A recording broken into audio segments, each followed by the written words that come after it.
Local Democrat and Republican leaders speaking out on presidential nominee Joe Biden's visit to Erie on Saturday. Good evening, I'm Brian Wilk. We'll have that story coming up.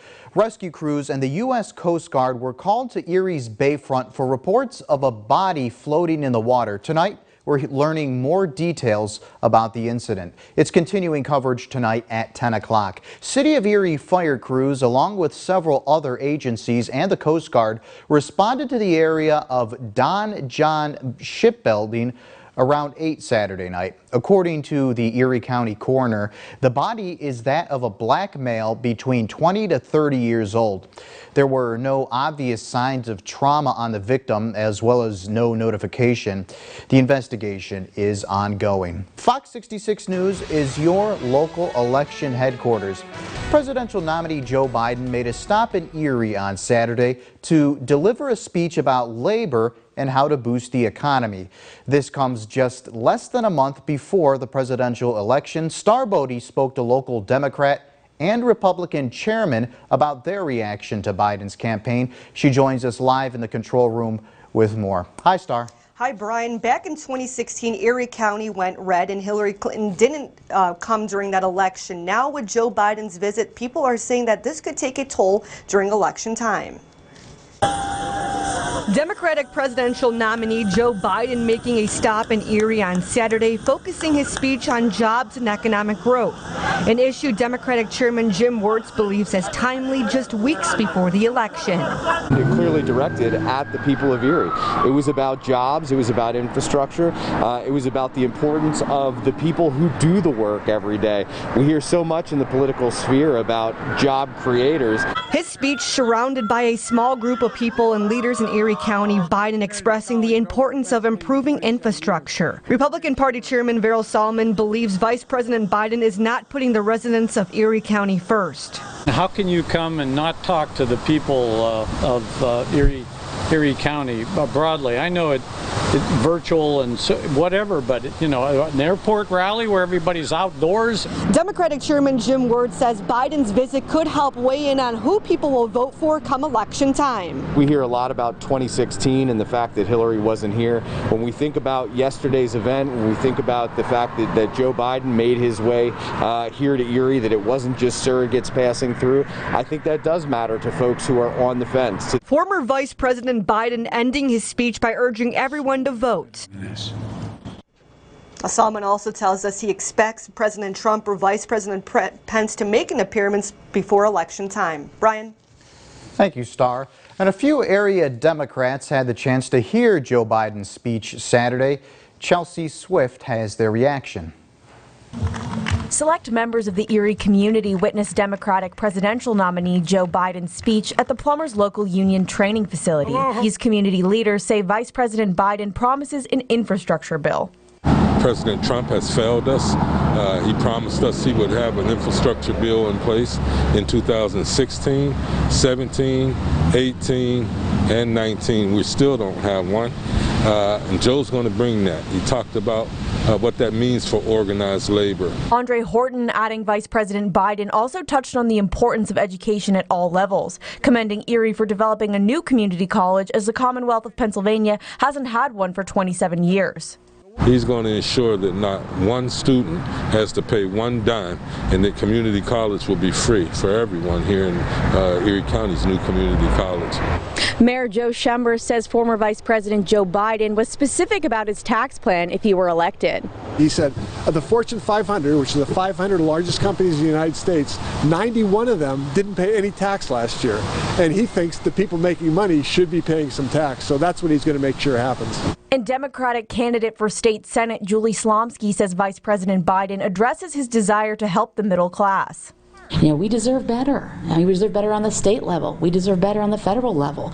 And let's rebuild the middle class and help working families succeed. Make sure we're reinvesting in our health care and our education and building back better with good paying union jobs. Chelsea Swift, Fox 66 News. For all your election news anytime, head to our website, yourerie.com. To weather now, meteorologist Craig Flint has your Fox First forecast. Hey, Craig. Hi there, Brian. Good evening to you. Good evening, everybody. Wasn't a bad day today. Was a little bit cooler. Temperatures were only in the 60s after the 80-degree warmth of yesterday. Here's a live look right now at Meadville in Crawford County. Thicker clouds with the opportunity for a shower well south and east as we head through the night. Probably most of us not seeing that. Here's a look at Storm Tracker, and you can see nice quiet, but again, some rain just scraping by to the south and east. That's the remnants of Delta. Really not going to make it up here to the city. 59 steady state temperatures, we think, as we head through midnight right through the pre-dawn hours under a good deal of cloud cover. Tomorrow's a windy, warm day, especially late in the day. There should be some sun as well with a shower. The finish of the day, the complete forecast, coming up in just a few minutes. Brian, over to you. Thanks, Craig.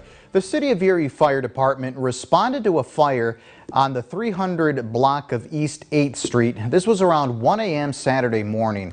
Now, according to the fire department, 3 people were inside of the home. The fire started on the exterior and spread to the first and second floors as well as the attic. The fire is now under investigation and no injuries were reported. In New York City, anger is mounting over the decision to impose new restrictions in nearly 3 dozen neighborhoods as the city fights to contain the coronavirus. And on Capitol Hill, lawmakers could be getting closer to a deal on a new $1 trillion relief package. Fox News correspondent Dave Lee Miller has more from New York. Public health officials are scrambling to contain a new wave of coronavirus cases, but there's plenty of opposition to the new containment plans.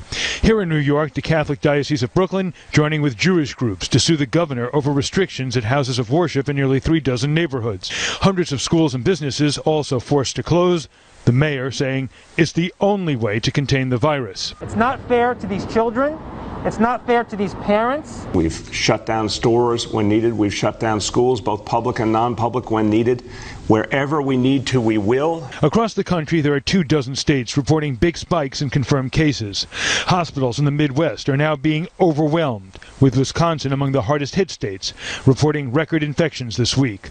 Officials there now urging folks to get back to basics when it comes to social distancing. If we did that at a really good rate, we could stop the spread to a point this would not be the kind of menace it is. And here in New York, authorities are beefing up enforcement of the new restrictions.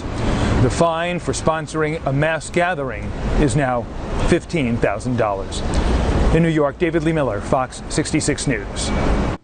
President Trump's doctors say he's well enough to return to campaigning a little more than a week after testing positive for COVID-19. In an interview with Fox News since leaving Walter Reed Hospital last Monday, President Trump now claiming he is COVID-free and immune to the deadly virus. Looks like I'm immune for, I don't know, maybe a long time, or maybe a short time. It could be a lifetime. Nobody really knows, but I'm immune. Trump's comments follow a statement from his personal doctor Saturday night saying that the president has met the CDC criteria and is no longer at risk of spreading the virus. New positive information on the health status of McDowell football player Johnny Heibel. In a Facebook post, Heibel's parents sharing positivity that Johnny's MRI results show his brain has been recovering the past few days. Heibel's parents also expressing that Johnny is showing more activity on the left side of his body and that this is a slow and steady recovery process. Though Delta has come and gone, the cleanup here in Louisiana is just beginning. I'm Casey Stiegel. We'll have the latest from the ground in Lake Charles coming up. Plus a hole-in-one. This young golf prodigy proving age is just a number with her skills on the links. And for the love of grandma, a California couple getting married in front of a close, beloved relative.